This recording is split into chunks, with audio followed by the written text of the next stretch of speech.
Hi, hello everyone, and welcome to another Let's Play of Star Trek Online. I'm about to play one of the new Task Force Operations events. I've done it on most of my characters so far. This is the only character I haven't done it for, so I'm going to be getting on with the show right about now. And I apologise in advance for the mic quality, because it may sound a little bit shit because I'm just using a standard headset mic still. But in 5 months' time, I'm hoping to get a new mic. But anyway, let's see, what have I got to do? That's my endeavours. Wait, I don't remember doing that. Yeah. But anyway, yeah. Anyway, on with the Task Force Operations, which is this one. This one's one of the newer ones. Well, new-ish. It's been going on for a few weeks now. And basically, it's pretty plain and simple to do. But it's actually quite one of the fun ones to do as well.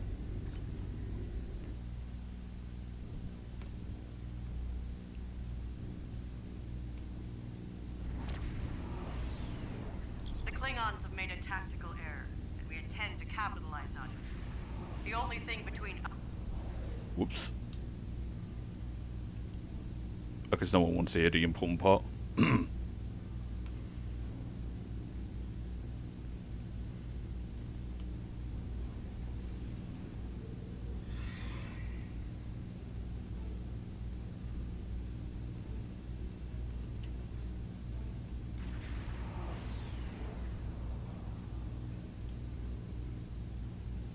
Yeah, the ship I'm using at the moment is one of the Terran Dreadnoughts type ships, and I find the ship pretty cool to use, especially the frigate escorts it has on it. Although I still need to upgrade this one still, because it's fairly new to me. Drop the facility shields and board them. But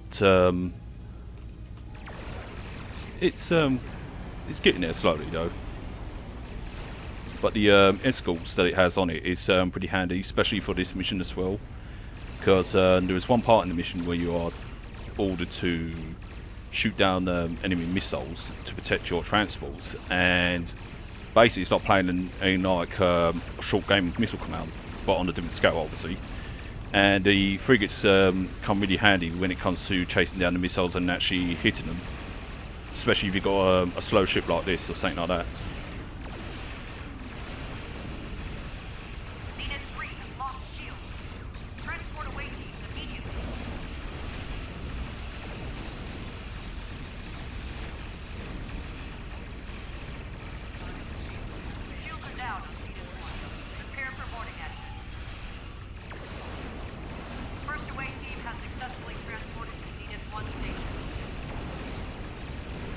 Now I have to admit, I do like some of the Discovery weapons and that, even though that it looks a bit Star Wars-fied and such, but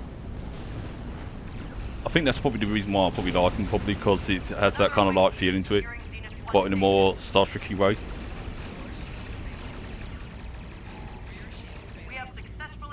I know not everybody is keen on them. Some people will prefer the old phases and such like that, and I don't blame them, you know, because everyone likes, you know, what they like and that. I mean, I do like the old style myself, especially from the original one, and that, like the old sound effects and such like that. But you know, the newer one, like from the Discovery, it's actually pretty good, actually, in my opinion. I haven't actually watched all of the Discovery shows; only seen the first season, and I'd say it's okay, but it's not to every fan's and taste, because sometimes some fans are like 50-50 on it, or a bit meh on it. It all depends, really.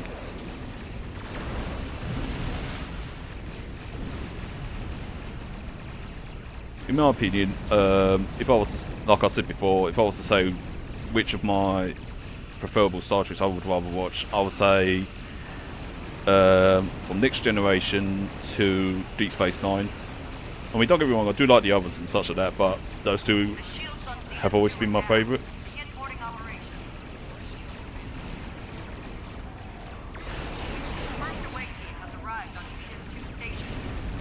Yeah, basically what you've got to do in this mission is basically capture 3 stations, and the only way you can catch them is by disabling their shields and beaming aboard away teams. and it's pretty simple to do and pretty easy. It's not hard or anything like that. In fact, it's pretty actually easy compared to some of the PvEs that I played, or TFOs, depending on what you want to call it.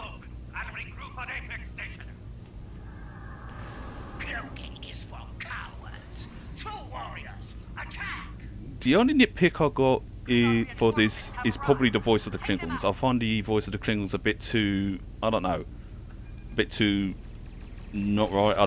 Maybe it's because I'm used to the old soul Klingons or something like that, but I just find that the voice of these Klingons are a little bit too, I don't know, it feels a bit too cartoony or something like that.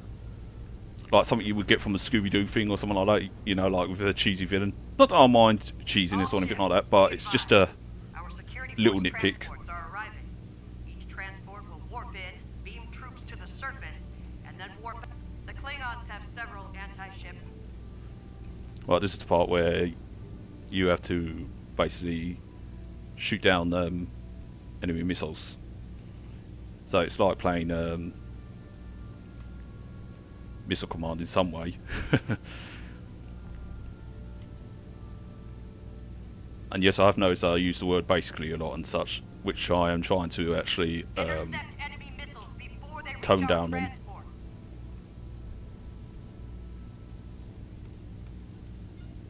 And this is where the escorts come in handy. But also, I will say the discovery weapons on this ship is actually pretty accurate as well, because it can actually hit them. Well, in my opinion, it actually hits the missiles a lot more accurately compared to most of the weapons. Maybe it's just me getting lucky shots, but you know, this is what I've noticed in anyway. Oop. Can't let that slip by.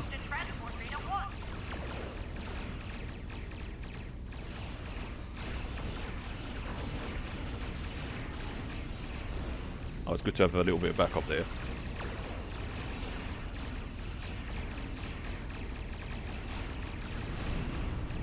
Yeah, sometimes you can do this by yourself, but if you have a little backup that helps you out, then that helps quite a bit, because sometimes you can't always hit all the missiles. Sometimes you have a risk of missing them a lot, and that's where the backup comes in handy, really. Yeah, you will notice me moving the camera a lot, because I'm trying to keep a track of the missiles and such like that.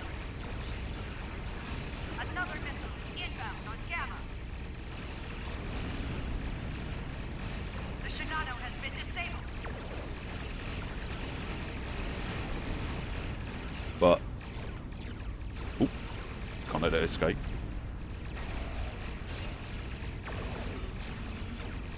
Come on, hit it! Oh, you gotta be kidding me. Okay, that's embarrassing. I would have thought my frigates would have taken it down by now.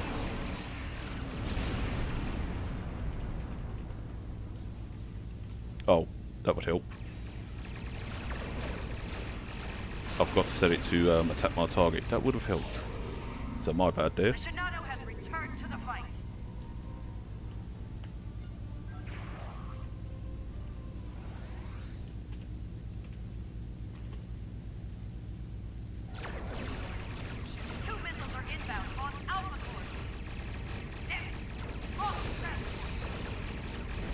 Now, hopefully that wasn't done due to the missiles, hopefully. Pretty sure it wasn't.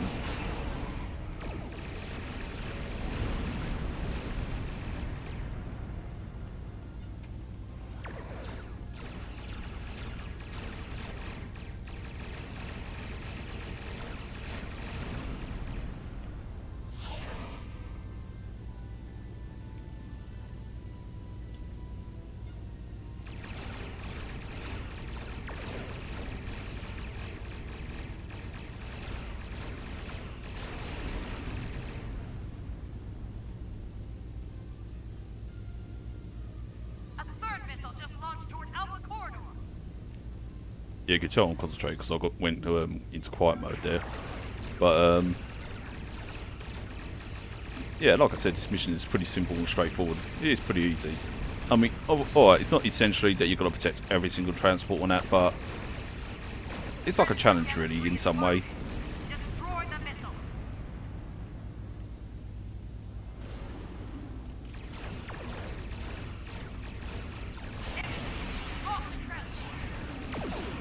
No, it's definitely not due to the missiles hitting the transport, it's got to be the Klingon ships.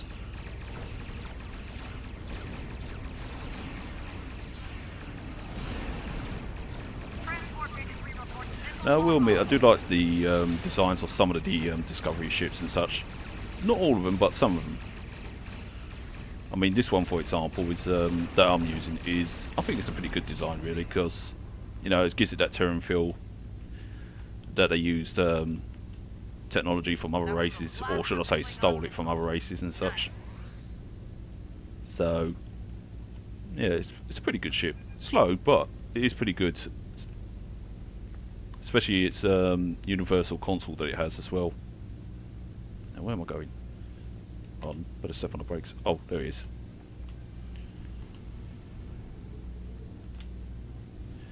They don't call me 5-star Drunko for nothing.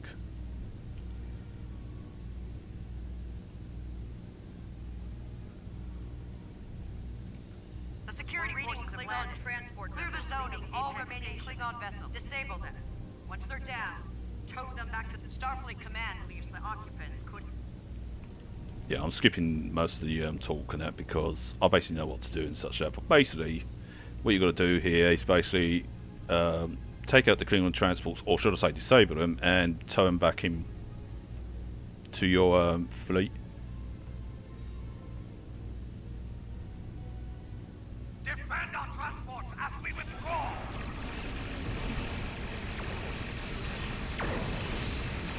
Klingon transport disabled. Tractor it back to our starting area.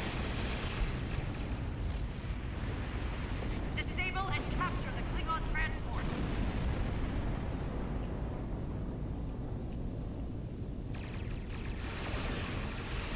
Klingon transport disabled. We've got a tractor team on that transport. Good.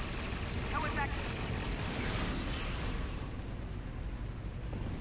Now, every time when I see that green thing come out of my ship, I just think my ship is fighting that gas. Just literally just going and then it goes.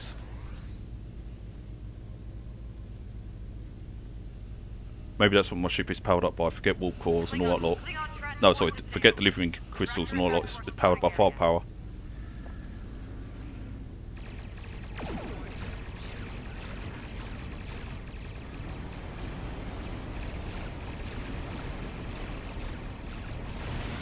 Klingon transport disabled. Tractor it back to our starting area.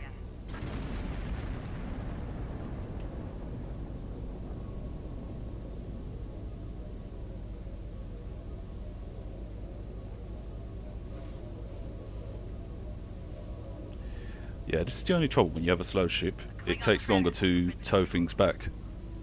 And ideally, for a ship like this, it's really made for a mixture of both support and Transport disabled.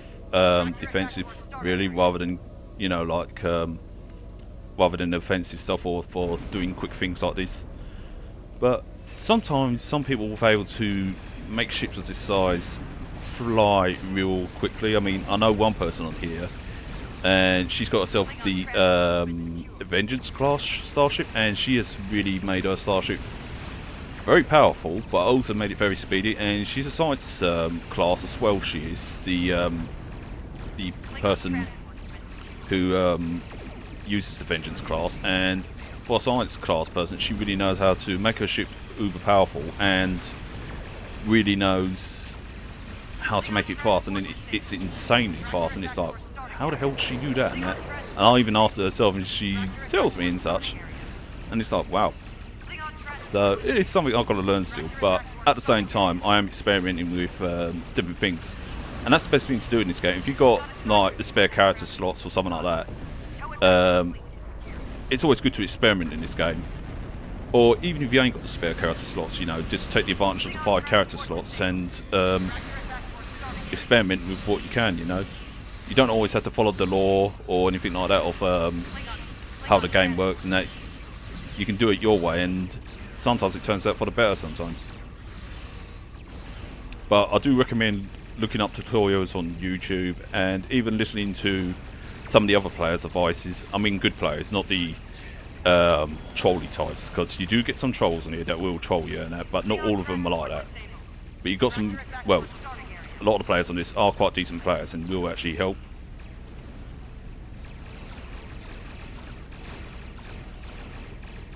I mean, I met quite a few players that have helped me. I mean, 2 of them are part of the group called the Cookie Raiders, and those 2 have actually literally helped build up my ship. And wait, did I just lose the transport? Ugh, that's embarrassing. This is what happens when I talk too much.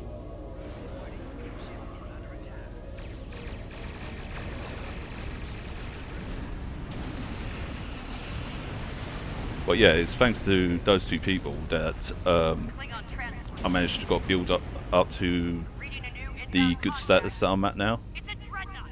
And it's thanks to them that I learned a lot. This is a car, son of a car. They will find death before their time.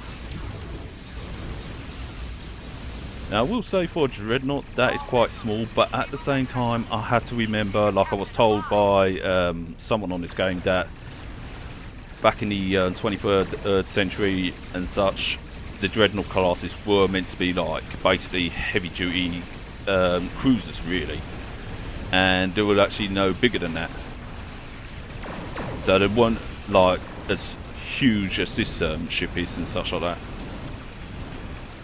They were literally just the size of a cruiser really, but more heavy armoured and such.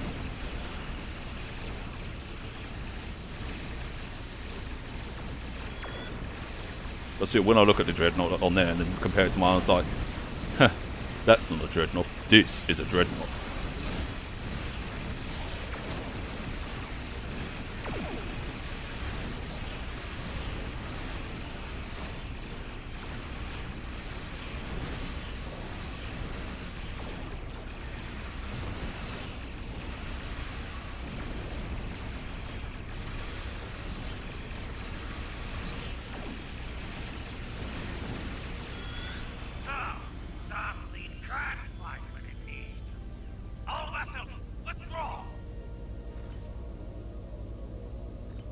Attention all hands. I'm happy to report that... And that's the end of that mission.